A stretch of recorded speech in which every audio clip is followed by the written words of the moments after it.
در زمانهای قدیم در بغداد سوداگری بای زندگی میکرد که سینباد نام داشت.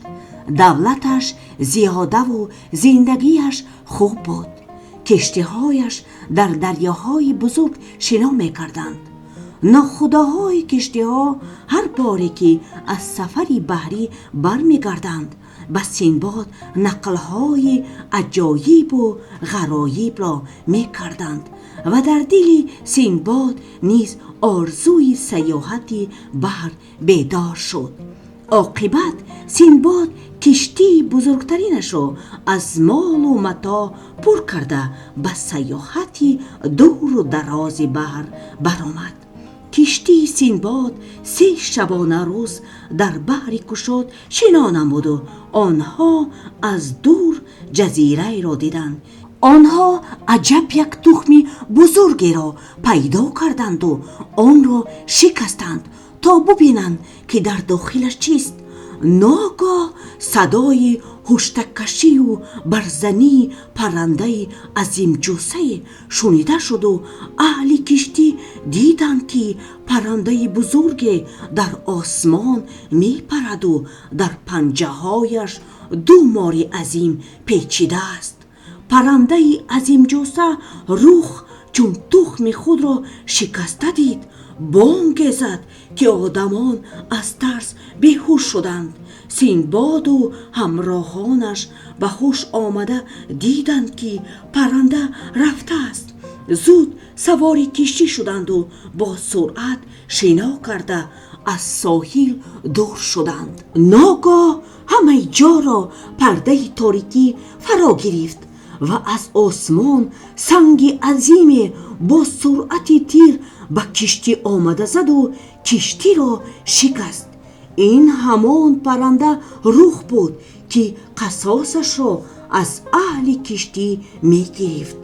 کشتی غرق شد.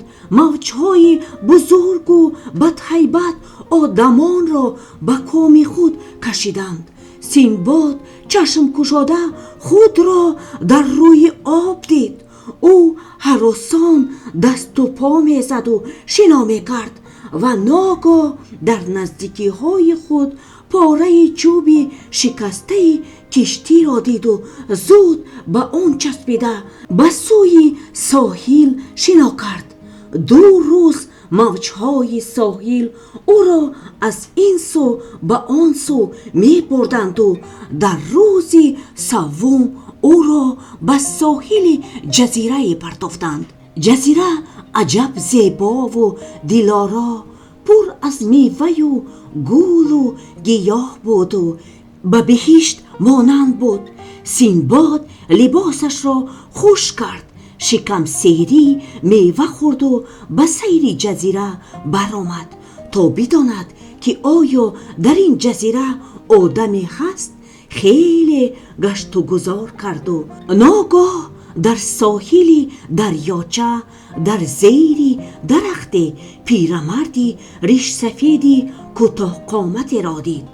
السلام علیکم پیرمرد، گفت سینباد.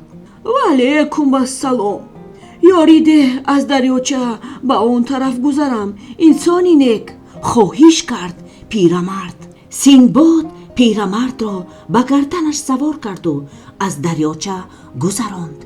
فرایید اکنون، گفت سینباد. اما پیرمردی کوتاه قد پایهایش را سخت بر گردن سینباد پیچانیده او را بوغی میکرد. تو چرا ما رو بوغی میکنی؟ گفت سینباد. من سواره گشتن را دوست میدارم، گفت پیرمرد. اکنون تو ما رو در این جزیره گشت و گذار میدهی.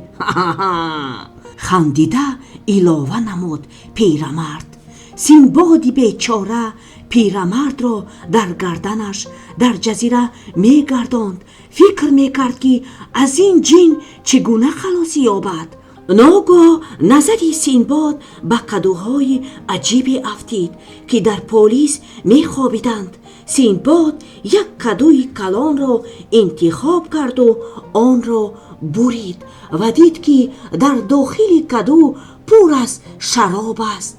سیندباد شراب را نوشید و مزه کنان گفت آها چقدر بالذت، آه آه راحتی جان.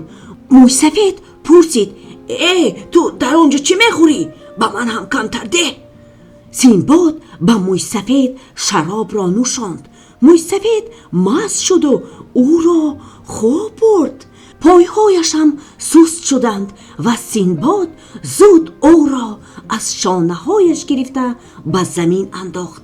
موی سفید به گنبوسک تبدیل یافت و در میان الافزار ناپدید گشت. سیندباد شکر گفت و از باغ برآمد. او دید که در بیرون باغ یک شهری بزرگ است.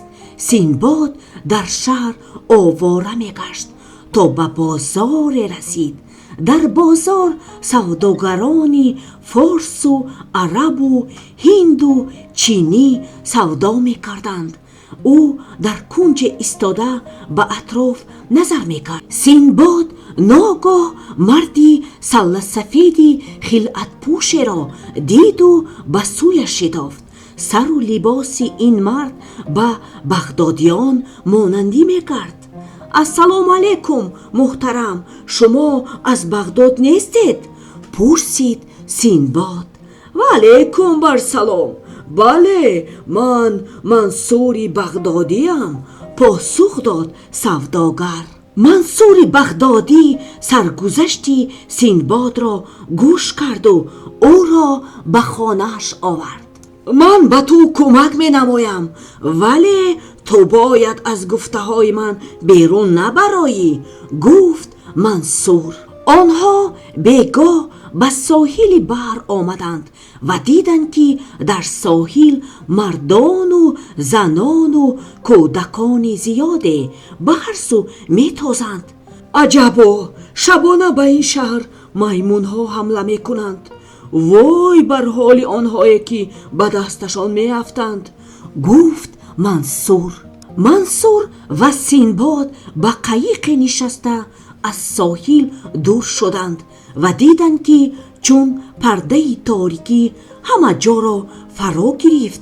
از کوه سیله میمونهای بدبشره در دست مشعلهای سوزان فرامده به شهر می آمدند. این منظره عجب دهشتناک بود. در تاریکی هیاهوی میمونها، گلخنهای فروزان به دل انسان وهم انداخت. میمونها در رسته های بازار سر و لباس فروشنده ها را کافته به بر کردند و قسمی خریدار و قسمی دیگر سوداگر و قسمی سیوم بیهوده گشت و گذار می کردند، خرید و فروش می کردند. آنها با هم جنگ و زن و زنی می کردند. این حال تا صبح دوام کرد و چون صبح دمید میمونها مثل لشکریان صف آراسته شهر را ترک کردند. منصور و سیندباد به خانه برگشتند. منصور گفت من وطن را پزمان شدم، ولی ما اینجا کمی میمونیم، پول جمع میکنیم و به وطن برمیگردیم. روز دیگر آنها به خلطه ها سنگ بار کرده به جنگل آمدند. در جنگل میمون های زیادی بودند. میمون ها منصور و سیندباد را دیده گریخته به شاخه های درختان برآمدند. منصور و سیندباد به سوی میمون ها سنگ پرتافتند و میمون ها به غضب آمده از درختان به سوی آنها چارمغز و میوه های گوناگون را پرتافتند. سیندباد و منصور خلطه هایشان را از میوه و چارمغز پر کرده آن را به بازار آوردند و با نرخی گران فروختند. نرخ میوه در این بازار خیلی بلند بود، زیرا که مردم از ترس میمونها به بیشه نزدیک هم نمی شدند. همین طور آنها چند مدت از چارمغز فروشی و میوه فروشی پول زیاده گرد آورده کشتی کرا نموده به سوی وطن به بغداد رهسپار شدند. آنها صحت و سلامت به وطن برگشتند. سندباد به دیدار عزیزانش رسید که تا این روز او را وفات شده می پنداشتند. اکنون دیگران به نزد سندباد می آمدند و سرگذشت عجیبی او را گوش می کردند.